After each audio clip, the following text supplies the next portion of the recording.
So as our speaker tonight, I'm very happy to introduce Peter O'Connor, who is the Senior Policy Manager at Plug-in America, which is focused on the Northeast and Mid-Atlantic regions, promoting policies and programs that will transform the transportation sector and encourage more EVs on the road.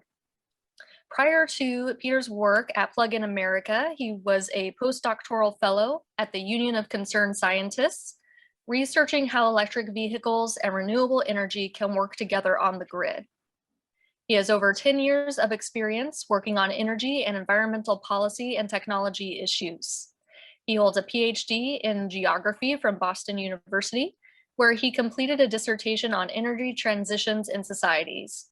He also holds a bachelor's degree in physics from Harvard University. Welcome, Pete O'Connor. Very glad to have you tonight, and I will turn it over to you. Thank you. I'll clarify, I may have had a typo in there.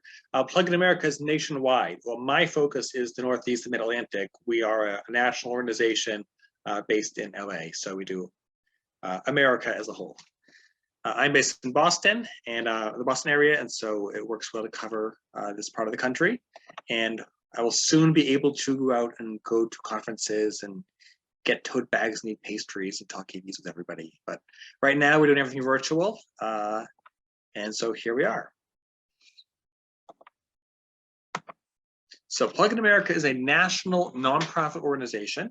Our founders were people who had tried to save the EV1 from destruction by GM back around 2000.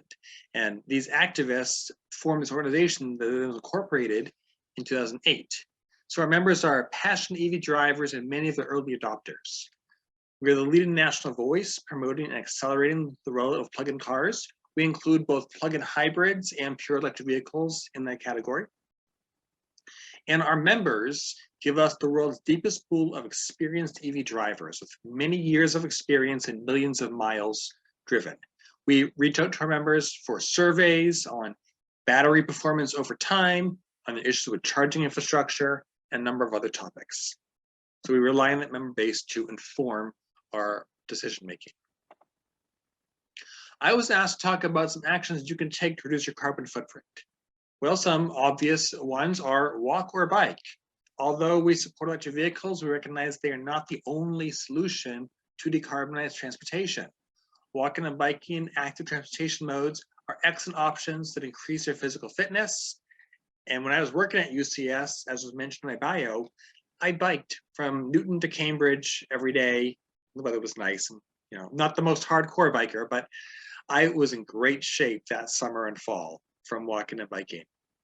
And of course, it has benefits on carbon reductions and pollutant reductions. You can buy an EV, the main focus of this workshop. You can buy green power to charge your EV, and I can talk a bit about that later. And you can talk about your EV. EV drivers are the best advocates for the technology. And initially, I was given the task of talking about how you can reduce your carbon footprint. But I want to emphasize that it's not about you. So when it comes to, for example, wearing a mask and getting vaccinated to reduce the spread of COVID, that's not a decision that just benefits your health. It creates a societal benefit through indirect effects and that cascading change. The same is true for actions on climate change. Large polluters have sought to frame this action as just consumers' individual responsibility. It's up to you and only you to reduce your carbon footprint. But in fact, we need systemic transformation. So I should look at what of my actions can create broader change, not only reduce my footprint, but enable others to reduce theirs. What have knock-on effects or cascading effects? So I think that's an important and often underappreciated element of these actions to reduce carbon emissions. Some of them have those cascading benefits. I'll talk about that. Let's talk about walking and biking. Well, yes, if I replace a car trip with a bike trip, I reduce my carbon emissions. But more than that, it's a societal change, because the more people choose to walk or bike, the more urban planners enable those modes to work. And here's a picture of a separated and well-marked bike lane in Cambridge. from the Cambridge City website. So I could not find a better phrase than this play on words. It's a virtuous cycle, right? The more people bike, the more the infrastructure allows people to bike. And so even more people can adopt this mode. Buy an EV and buy green power to charge it. So EVs back in 2015 produced about half the greenhouse gases of a conventional vehicle over the lifetime, including the manufacturing impacts. And that's even when charged with grid electricity. And that was a study from another postdoctoral fellow at UCS. She was just finishing up when I came on board. Her name is Rachel Neeler, and she wrote this paper, Cleaner Cars from Cradle to Grave. Look at the manufacturing impacts.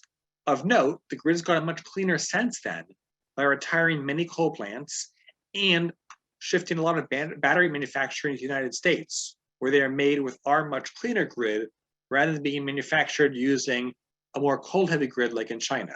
So domestic manufacturing of batteries actually has lower impacts, and charging the vehicles has lower impacts now than it used to, because we've made a grid so much cleaner in the past 6 years. So the savings are even greater in 2021, and even more than that if you buy green power to charge your car with renewable energy. Of course, wherever you plug in, the electrons flow according to the laws of electrical engineering, but what green power does is it affects where the dollars flow. Your dollars go to getting more wind and solar built, and that reduces emissions on the grid. This is an issue where an economist might disagree with an electrical engineer. I think in the longer term, buying green power and funding that resource has a legitimate and verifiable impact in reducing your emissions. So I buy green power to charge my EV. And this is how the effects work. This is essentially the experience curve. The more people buy these things, the more rapidly costs decrease. So buy an EV if you can afford one. This is what will make EVs affordable for everybody. Deployment, not sitting back and waiting. You actually need that channeling money to the manufacturers, leveraging private capital to the manufacturers that can scale up production, develop economies of scale, and achieve learning by doing. That is what brings costs down. That is what did it for solar. Rebates and incentives help motivate that investment by private individuals, but that investment is what brought costs down by letting the manufacturers scale up. Rebates alone are never long-lasting enough or broad enough to totally reduce costs. You need that learning by doing. So here's solar, the costs coming down by orders of magnitude and the deployment going up. And those reinforce each other. The less it costs, the more people can deploy it, then the more it's produced, and the lower costs as the factories improve. The same is true for EVs. We've seen this process very dramatically in the past few years. If you look at, Tesla's a great example, starting with the Roadster at the very high end, using that money to fund the Model S at a lower price point, using that to fund the Model 3 at a lower price point, now promising a $25,000 car in a couple of years. So that is the experience curve. And it depends on the early adopters buying the technology, even when it is not the most cost-effective option. The people who value the environmental benefits and have the disposable income to afford it, it depends on them to invest in the technology. Talk about your EV. And this is really important because most non-EV drivers do not really have good grasp what the vehicles are like. And they have a lot of concerns about the charging experience. They try to shoehorn it into their knowledge of a gas station and think it should be like that. So they overestimate how often they'll need to go to public chargers. They underestimate how much already exists. When we at Plug in America would do our ride and drives, and I would show people a map of the current charging infrastructure on PlugShare or on the Tesla map, they would always say, I had no idea there was so much already. Because EV chargers don't have signs on the exits. They don't have neon signs on 80-foot poles towering over the highway. They don't have big, light up signs on every road you drive on. They're tucked away in parking lots here and there, and they're often not really advertised in order to avoid them getting blocked. This is still a problem. Some gas car vehicles intentionally block the EV chargers. And Tesla, for example, makes a point of putting superchargers out of the way by a loading dock or on the backside of a parking lot or far away from the entrance to a mall so that they are not priority spots that people would want to take. Additionally, people who don't have EVs overestimate the problem of charging time. They envision themselves doing lots of super long road trips and dreading the day of spending 40 minutes to charge. Well, if I can drive for 3 or 4 hours, stop for lunch, and then drive for another 3 hours, that sounds like it's more than satisfactory. I don't need to drive 13 hours in a day with only 5-minute stops. That sounds insane. Some people want to do that. For them, an EV is not right at this point in time. But for most people, the range capabilities are quite sufficient, and the charging time is when you need a break anyway for lunch or something like that. Actual EV drivers can talk about this and say what the real world is like. How it's easy to, you get home, you plug in, you go inside. It takes you 10 seconds to charge because you plug in and walk inside, and then you start every day with a full tank. It's really convenient. If you look at how much time you spend over the course of a year charging, it's much less than going to a gas station once a week and spend your time there. I probably would use fast charging about once a month when I was doing road trips for work, driving from Boston to Albany and Montpelier and Augusta for State House meetings. Even then, I probably used it about once a month. And it was for about 40 minutes at a time. So I would plan it to time to a meal break. Here's a current charging infrastructure. On the left is the Tesla supercharger network. This is usable by Tesla vehicles who pay for most of the costs when they buy the cars. A large fraction of the cost is subsumed into the purchase price of a Tesla, which is why they can't charge other cars. And on the right is the Electrify America network. This is a network paid for or installed by a subsidiary of Volkswagen as part of their penance for the diesel scandal. So the capital cost is funded by that settlement. And in both cases, the ongoing operating cost is partially funded by the rate you pay when you put the charge. So I see a lot of questions pop up in the chat. I'll get to these at the end. And so yeah, the ongoing cost, the operating cost is partially covered by what you pay. The capital cost is covered by, in Tesla's case, the purchase price of the vehicle, and in the Electrify America case, by the settlement. There are other networks too that are more reliant on grants, grant funding to cover the capital costs, or they have to charge a higher rate for the energy you buy in order to cover that capital cost. So there's a few different business models at work here.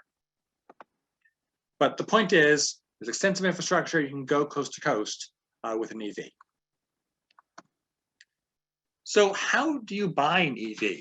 Well, look at what is your use case. Is this your household's only car? Can you charge at home or at work? What capabilities do you need in a vehicle? Do you need towing? Do you need a lot of cargo space? Do you like doing long road trips? And what conventional vehicle would you otherwise compare it to? A shorter range EV with a smaller battery might work really well as a second car for commuting with home or workplace charging. I think this is greatly underappreciated. People say, no one will buy EVs until the charging network is there.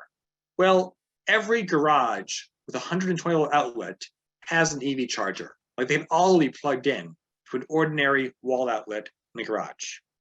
And that's not a very fast rate of charging, but it's enough to replenish your commute. You park it overnight, you'll get back 40 or 50 miles.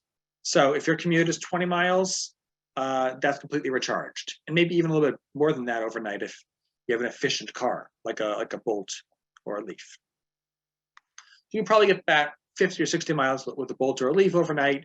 And if that's your commuting car, that's great. If you're workplace charging, even better.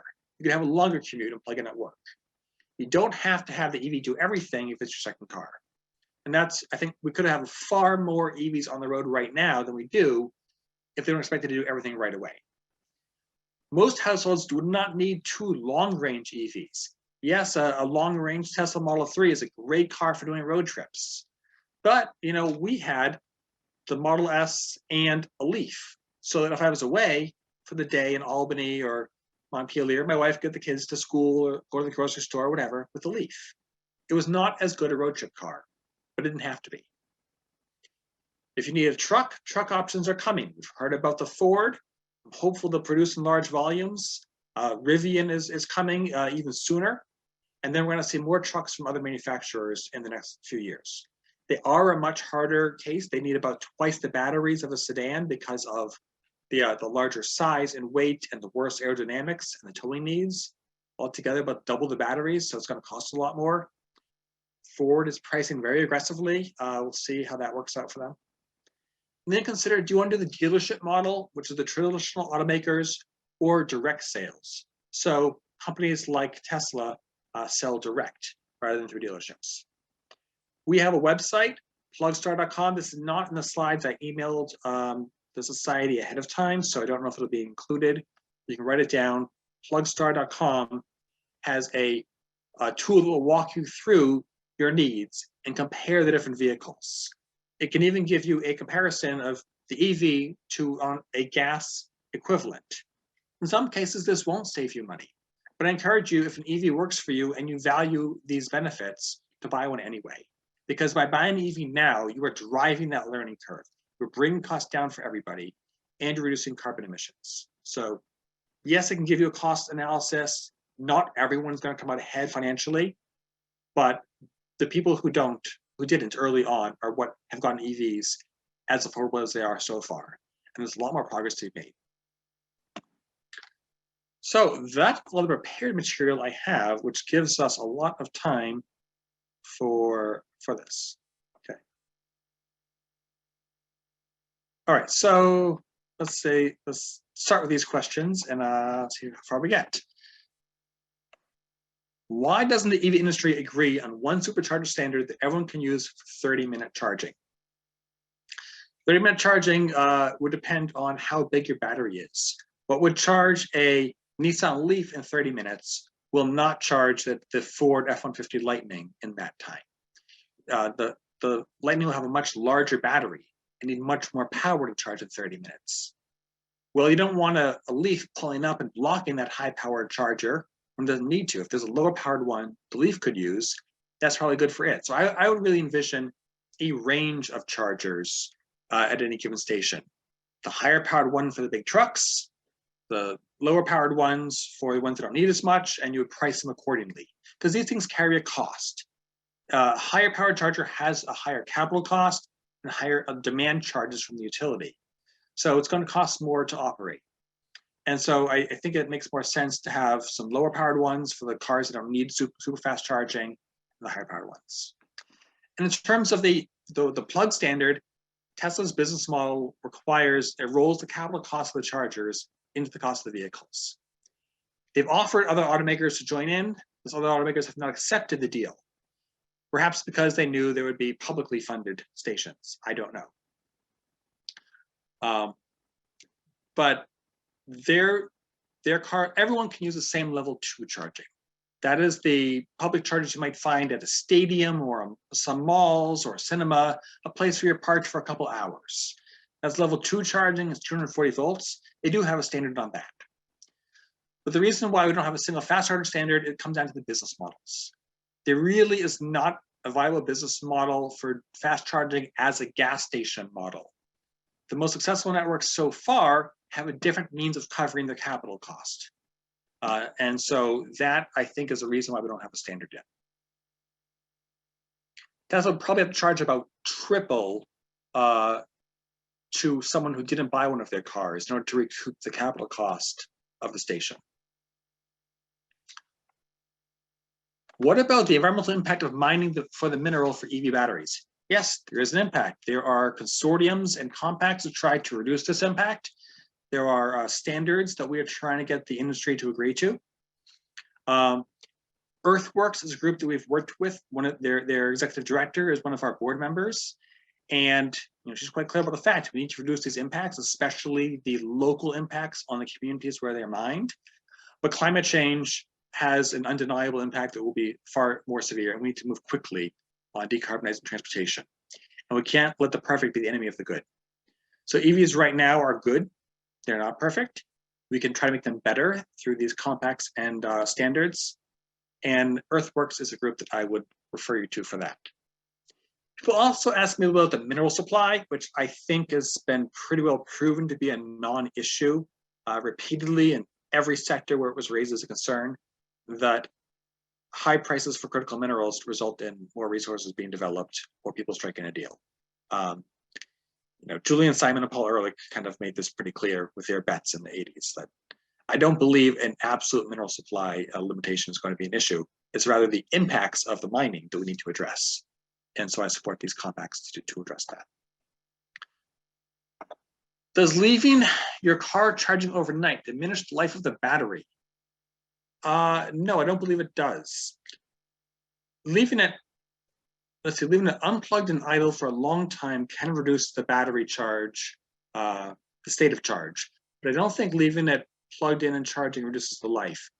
Fast charging up to the top capacity does diminish the life. So like for Tesla, for example, recommends you not fast charge all the time, not be your one go-to for charging, and that you don't charge up to the top of the battery's capacity except for road trips.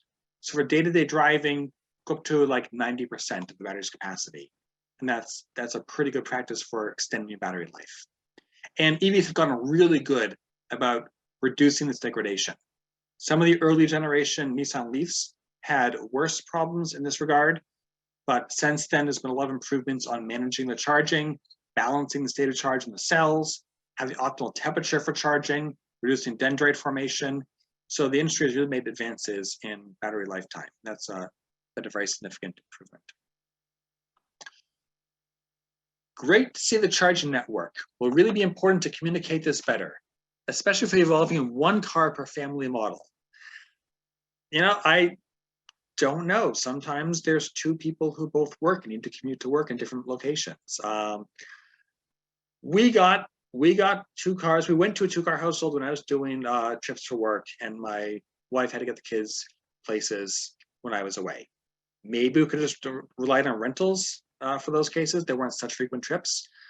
But look at the demographics. I don't think the US is right now transitioning from 2 to 1 overall. Maybe that will happen in the future with better car sharing programs and things like that.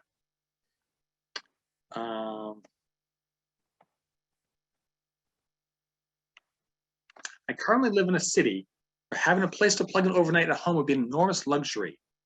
Are there any initiatives to develop infrastructure for charging and street parking spots, particularly in East Coast cities? That is a great question. There are definitely efforts to do that and to figure out the right ways to.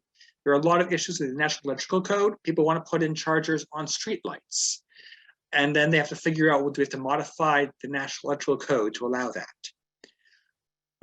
Parking lots, municipal parking lots are an easy solution. Those can be done. Off-street parking lots, garages work. When I drive down to Manhattan, where parking garages are the norm. And some garages have a Tesla charger that charges you a flat $10. So I pull in there nearly empty and they plug it in, actually save money on my charge compared to being mostly full, because it's $10 no matter what. And you're already paying, $50 a day or whatever it is to park there rather. The charging is no real cost. But the curbside charging is right now it's a higher hanging fruit. It's not the easiest option to electrify. If you had workplace charging, I think workplace charging is a near-term great option to enable what we call the garage orphans to charge.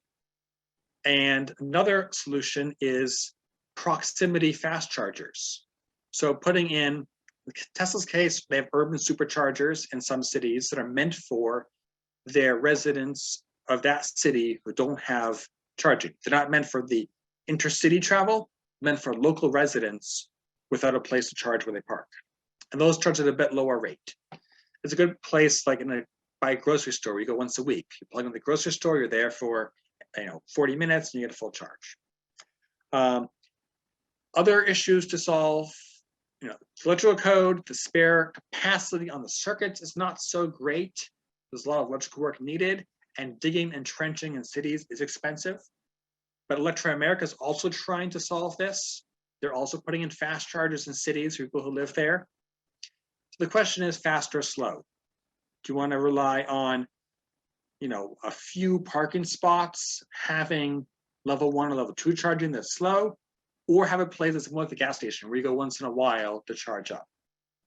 So people are working on it, but it's a tough nut to crack. Are you aware of any kits to make a standard Prius plug-in? From Lisa Del Buono. This was a guy named Felix Kramer in California doing this in the early 2000s, converting Priuses to be plug-in. At the time, Toyota was insistent on telling people it's a hybrid. You don't have to plug it in. They were afraid people would think they have to plug in their car and they wouldn't buy it because they had no place to plug in. So Toyota spent years and a lot of effort telling people they don't have to plug in the Toyota, the Prius. And then this guy comes along, convert them to be plug-in because that's what people wanted. And they were so frustrated. Toyota had the opportunity for a huge lead on this technology, and they were rather stubborn about it, and they weren't supporting Felix Kramer's efforts. So then Chevy beat them to the market with a viable plug-in hybrid with the Volt in 2010, which people loved. Very popular car. I think there's a lot of merit in plug-in hybrids. I think they still have many years to go, and especially for those garage orphans. I think there's a lot of great options for those, until we had that extensive infrastructure everywhere. So yes, it can be done, but it's not like an off-the-shelf kit that you can get. Change in tax laws that took place under someone who's no longer president make the standard tax deduction typically higher, seem to wipe out incentives to buy EVs and install charging infrastructure. That is a good point. I had not noticed that. I think I might have bought my EV before that happened. So one thing with the tax deduction for EVs, it no longer applies to Tesla vehicles, no longer applies to Chevy vehicles, will soon not apply to Nissan vehicles. It really penalized the early adopters and rewarded the free riders who sat back and waited for other people to improve the battery technology before they tried to start selling EVs. And I think that was a bad design of that tax credit program. But it no longer is an issue for the most popular EVs in the country by a wide margin. Tesla sells more than all of us combined, despite not getting the tax credit. But in order to shore up sales by the others who do get the tax credit, you are right in that making it more actually useful and refundable to those who don't have the tax liability. Those who don't have $7,500 in income tax liability don't get as much benefit from it. So make it a point of sale rebate would be better than having it be a tax deduction. So as Congress discusses how to renew the tax credit going forward, we'd like to see it be a point of sale rebate and we'd like to see it be available to all vehicles for a longer period of time. Bring it back for Tesla so they can get faster moving on that $25,000 car. Bring it back for GM so they can keep supporting their next generation of vehicles. And make it available to point of sale. So if you lack the tax liability or the tax deduction makes it unavailable for you, you still get to claim credit for buying that EV. Can you comment on plug-in hybrid options? I did that. I think it is a great option for a long time to come. Keep in mind, even with 50% annual sales growth, we would have about 2030 would be the crossover to full EV penetration in the new vehicle market. And over that time, we would sell 50 million EVs and 125 million gas cars. Even with the very rapid growth, there's going to be a lot of people buying the used vehicles for years to come. So even faster growth would be preferable. To the extent that your plug-in hybrid might seem obsolete in a few years, there's going to be a lot of buyers who can't afford a new EV, even in 2030, who will buy that used one. And that's a really important market to develop. So buy it now, transition when you can, and somebody will be really grateful to have that. Maybe it'll be somebody at lower income who has home charging in a smaller city or town somewhere. They're a great option. I think GM probably discontinued the Volt a couple of years too soon. And I think it's going to be a big option, especially for larger vehicles like pickup trucks and minivans, at least for the next 4 or 5 years of new plug-in hybrids coming out. How would e-cars stream cold locations? Yeah, so I live in Boston. I've driven through polar vortex conditions on occasion. And going, the worst case I can think of would be going to a ski resort. Where you're going uphill on snow, which increases the rolling friction. Going uphill, you might have a roof rack, which hurts aerodynamics. The battery might be cold, which limits its regenerative braking, and you're running the heat. There's a few things you can do to improve this. The auto manufacturers are trying to do heat pumps instead of resistance heaters, which helps. Running the seat warmers instead of the cabin heat would help.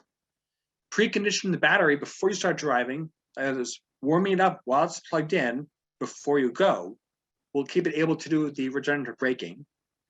Limiting your drag, not using a roof rack if you can help it, would help. And then having greater charger density by those winter destinations. Level 2 charging at the ski slope. More fast chargers along the way. There are certain things you can do. Yes, your range will drop in the cold, and be aware of that, plan for that, don't get stranded.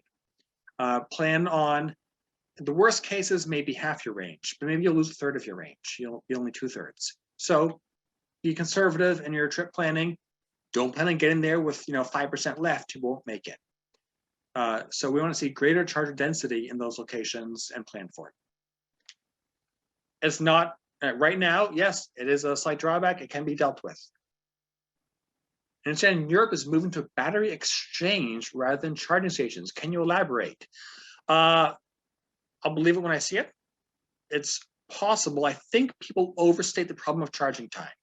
I think long road trips are rare enough and you need a break often enough that fairly few people have a great need to limit their stops to only 5 minutes. For those few who do need that, maybe battery swap will work as a faster way of charging.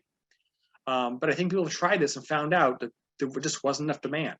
There wasn't enough demand for people who absolutely have to charge in 5 minutes. And so the problem of charging time, I think, is overstated. The problems of battery exchange include maintaining a big capacity, a big inventory of a very expensive commodity and keeping that commodity in your stock at your charging station. That's a very expensive asset to have sitting around waiting for someone to maybe want it. And the reliability factor, the liability factor, actually. Someone is giving you the battery and you're taking it into your inventory. You know nothing about how that's been used or abused or damaged. All you know is it was in their car and now it's in your warehouse or your charging station. So if someone makes it work, great, but I don't think it's necessary to for EVs to succeed. I think you can buy an EV right now without worrying about that. Convertibles are sexy and sell, but there seem to be fewer options. I want an EV1. Did my wife write this? She loves convertibles. And I told her, well, there's the Tesla Roadster from 2010 that was made in 2,500 units, I think, of which half were convertible. And then there's the Mini, no, not the Mini, the Smart EV convertible, which is very small. Their dynamics are hard. So there will be more of them as we get more charging infrastructure and as range improves, but the aerodynamics make it a challenge when all the manufacturers want to push the range as high as they can. So they want to sell the most aerodynamic vehicles for the most part that work. So you can do an aftermarket conversion. There are people who convert cars into EVs. You try to buy either the Smart or the Roadster. But I agree with you. It'd be great to have those vehicles. Yep, there's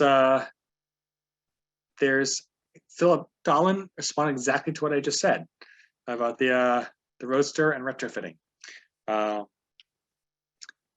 right. So I think I've gotten to everyone's questions. Here's some great feedback. I hope everyone felt that I was addressing their questions fairly and not talking too fast. I know I talk fast. And if anyone else has anything, feel free to follow up. There's my email address, and you can type anything else. We have a few more minutes. But overall, I'll just add, it's a really exciting time in this industry, and I'm hopeful Ford succeeds. I'm hopeful, Nissan succeeds. I'm hopeful everybody succeeds. And I give a lot of credit to early adopters, people who bought the EV1 in 1999 and the RAV4 electric back then. People who bought the Prius, because that scaled up the battery technology. And then the Volt, which got some familiarity with plugging in, and created some demand for charging stations. And the Leaf, which increased familiarity with it. What I want to see is I want to see a movie or TV show where somebody has an EV and they come home, pull in the driveway, plug in, and go into the house. And it's no big deal. It's not even talked about. Because when you have one, you realize this is no big deal. You know, I come home, I plug in, and then in the morning I get a full charge. And it's so easy. And road trips, you know, Tesla built its nationwide network. Electrify America's built a nationwide network. I don't know who drives coast to coast all that often, but it's there. But for the most part, it's, you know, we don't drive huge road trips all that often. I do think there's a certain minimum range to do like your trips that are an hour and a half each way. So like 200 miles is really good for that. 250. You know, there's some really, really good, you know, vehicles out there in that range. So I think that's what we're seeing now. I don't think the range will keep on increasing forever. There might be a few 500-mile cars for those people who insist they have to drive from Boston to Indiana in a day, and they, you know, they only want to stop once. But you know, how much you're going to cater to the fringe use cases, and how much you're going to try to figure out what people actually need. So I think we're going to see that.